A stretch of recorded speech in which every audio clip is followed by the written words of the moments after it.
สวัสดีครับวันนี้หมารวยพามาตามด่วนๆสำหรับแนวทางของอาจารย์สมหมายนะครับเลขตำเล่าด่วนๆนะครับวันเขา28วันศุกร์กับเขา20เนาะ2 งวดซ้อนแล้วสำหรับอาจารย์สมหมายตามด่วนๆเลยครับงวดนี้เพิ่นให้มาว่าหลายตัวคือเก่านะครับลองไปติดตามกันเลยครับ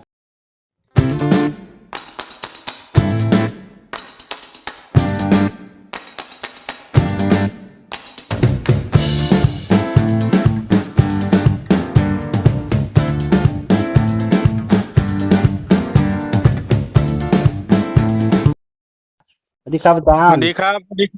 สวัสดีครับครับผมตามแนวทางต่อนะครับอาจารย์เนาะอาจารย์ครับอ้าวเล่าเนาะเล่าครับมันละมันวันอังคารเนาะมื้อนี้เนาะครับผมเมื่อคืนนี่ก็เขา8228เนาะครับผมเตรียมเนาะอาจารย์เนาะอยู่ในเลขตัวเด่นอาจารย์ครับผมวันวันศุกร์เขาไอ้0220เนาะวันศุกร์โอ้แม่นอาจารย์วันศุกร์20เนาะเออ2 งวดต่อกันเลยเนาะอาจารย์ ต่อเนื่องแล้วเด้อต่อเนื่องแล้ว ครับผมเอาระวังดีครับบัดเนี่ยอืมปกติมันเข้าอยู่3มื้อ4มื้อพุ่นแหล้วอาจารย์ก็ดีเนาะครับผมถ้ามันได้เข้านี่ไอ้14มันมีท้องใส่ตามธรรมอาจารย์ดีๆ ครับผมอ่าผู้ใดมีโศกมีไส้กะอยากรวมเนาะอาจารย์เนาะลูกสั่งพญายเนาะครับบุญซอยน้ำชากาแฟอาจารย์ครับผมน้ำคือ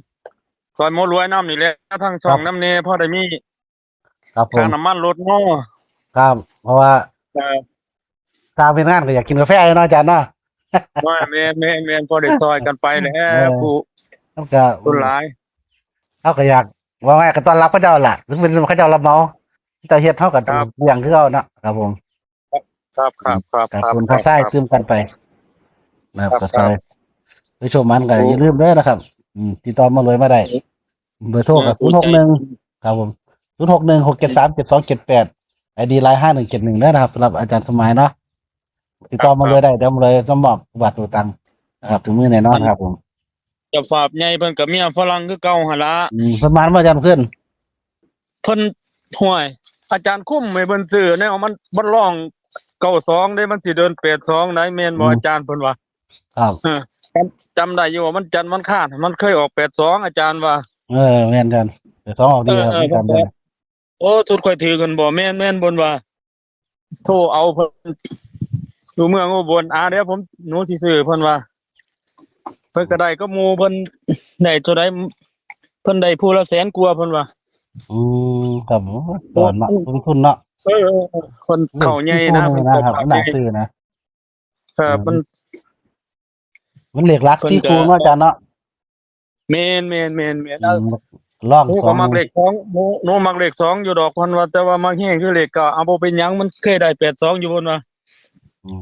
เพิ่นก็จิ้มเอาตัวซุมนั้นเพิ่นก็ซื้อเบาๆหั่นนะครับกับหมู่เพิ่นมีทุนเพิ่นก็อืม อันนี้เนี่ยทุนเพิ่นมาสร้างพระสาวรีย์นํอีกเพิ่นก็ได้ผู้ละแสนกว่าก็หมู่เพิ่น สอนเนาะอาจารย์เนาะตอนผู้มีทุนเด้ของคือน้ำบัตรได้คือบ่แห่ก็เสียเนาะอันนั้นดวงบ่มีจนมันอ่ามื้อแรเป็นดวงกนี่ก็สิมีที่เด็ดอีกอยู่หั่นล่ะ ครับผมครับมันเป็นช่วงเฮ็ดช่วงสร้างให้ FC ติดตามอาจารย์ไว้ดีๆเนาะหมอรวยเนาะแม่นครับอาจารย์แม่นครับอืมเพราะว่าอาจารย์คุมหลีกล่าไว้นี่อาจารย์กันไว้เบิดเพราะว่ามันอืมเดินไปจังใดมาจังใดหั่นนะครับผมถ้ามันเดินสายอาจารย์หลอกไว้นี่คือเสร็จโลดแม่อืมเพราะอาจารย์นำเลขมันเที่ยวเบิ่งบ่มันแหกคอกออกไปบ่แต่ละช็อตแต่ละตูนี่นะครับเลขเดินแต่ละวันมันเคยเดินจังใดอาจารย์ตามทุกตัวทุกช็อตเลย อืมถ้าซั่นอาจารย์ยืนบ่ได้15-16ปีดอกเนาะหมอรวยเนาะแม่นครับอืมอืมถ้าซั่นลูกเพิ่งลูกเทียนอาจารย์นี่บ่ได้กินได้ใช้ดอกเขาครับเชื่อคือหยังนี่ถ้าอือาจารย์มเว้าออกไปครับผมเขาว่าไงบ่เขาถิ่มเชื่อมันตามตลอดเนี่ยมันได้ขึ้นอยู่แล้วนะอาจารย์ โอ้ยเนี่ยฝรั่งได้น้ำเงินน้ำผมเป็นล้านแล้วปีนี้เป็นล้านกว่าล่ะก็เป็นล้านช่วงให้รักกันในผลทุนใหญ่เนาะครับต้นหนาตาเรียน ก็ได้กระเสียนะ แต่ อาจารย์ว่าอืมอย่าให้ FC ประมาทอาจารย์เด้อยังว่าให้ FC ติดตามครับเนาะหมอรวยเนาะแม่นครับผมอืมเข้า3งวด4งวดก็สิเคยเห็นแล้วครับอืมมื้อนี้วิ่งเขาเรียกวิ่งเนาะหมอรวยเนาะครับผมเขาไอ้9กับ8เด้อครับผมอืม9กับ8 9695เด้อตัวประกบคู่2695ครับผมครับ83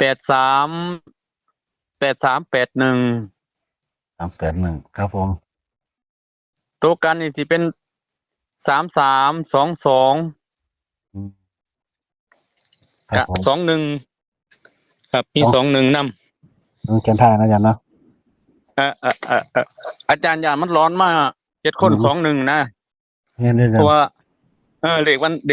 วันข้านมันมักเป็นถ้ามันมาเบิ่นก็อยู่ที่ซุ่มนี่ล่ะช่วงนี้ก็ระวังเบิ่นเนาะหมอรวยเนาะเรียนครับผมผมมาจอระวังกทีเดียวนะสองเบิ่นนำเดือนนะมันเบิ่น77แล้วก็มาเบิ่น66ก็ระวังเอา FC ครับผม แต่ว่าเลขซุ่มอาจารย์เฮ็ดไว้นี่มันเดินตามกำลังวันอยู่ดอกมันมากคือมาโปะโลดเห็นบ่ครับ82เนาะหมอรวยเนาะเรียนครับผมนอกจากมันเบิ่นฮักหนี้อีหลีอืมหมอรวยทวนเด้อครับเด้อครับอาจารย์เห็นว่าวันนี้เนาะวันที่14ตุลา14กรกฎาคมนะครับเนาะเก้าไอ้วิ่ง9 กับ 8เด้อนะครับจับให้96 95 83 81นะครับกัน33 22 21นะครับอาจารย์เน้นตัวใดครับผมนี่83กับ96เด้อ3 กับ 6เนาะอาจารย์เนาะครับผมแต่ว่าตัวเด่นมันก็เด่นเบิด4ตัวหั่นล่ะแต่ว่าตัวหลักตัวสอบอาจารย์หั่น96กับ83ครับผม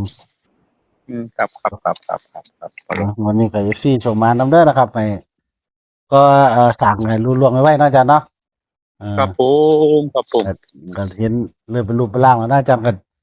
รอภาษีวิธีฐานนะอาจารย์ท่านใหญ่มันแล้วล่ะครับรอพระศิวลีแล้ว2องค์ละโอ้ภาษีวิธี2 องค์นะอาจารย์เนาะเหมือนเนาะเรียบร้อยรอเป็นองค์น้อยลงนะแต่ว่าองค์ใหญ่เพิ่นคือเดือนสิงหานี่ล่ะครับผมเดี๋ยวอาจารย์เพิ่นสิหามื้อคุยกับทางอีกนะครับครับก็ได้ส่งมาเนาะอาจารย์เด้อนะครับอยากรวมสั่งภายในนะครับรวมเฮ็ดบุญใหญ่นำกันนะครับเฮ็ดภายในหรือบ่ได้เฮ็ดง่ายๆเด้นะครับไอ้บ่มีเเวลาที่ดีเพิ่นก็บ่เฮ็ดนะครับยิ่งเป็นวัดที่บ่เจริญแล้ววัดที่บ่แม่นในเมืองในนาเนาะก็น่าสนับสนุนนะครับพระอาจารย์สมหมายนี่เพิ่นเป็นลูกศิษย์ครูบาอาจารย์เพิ่นก็จักดีว่าครูบาอาจารย์เพิ่นปฏิบัติดีปฏิบัติชอบเนาะหรือว่าเป็นพระที่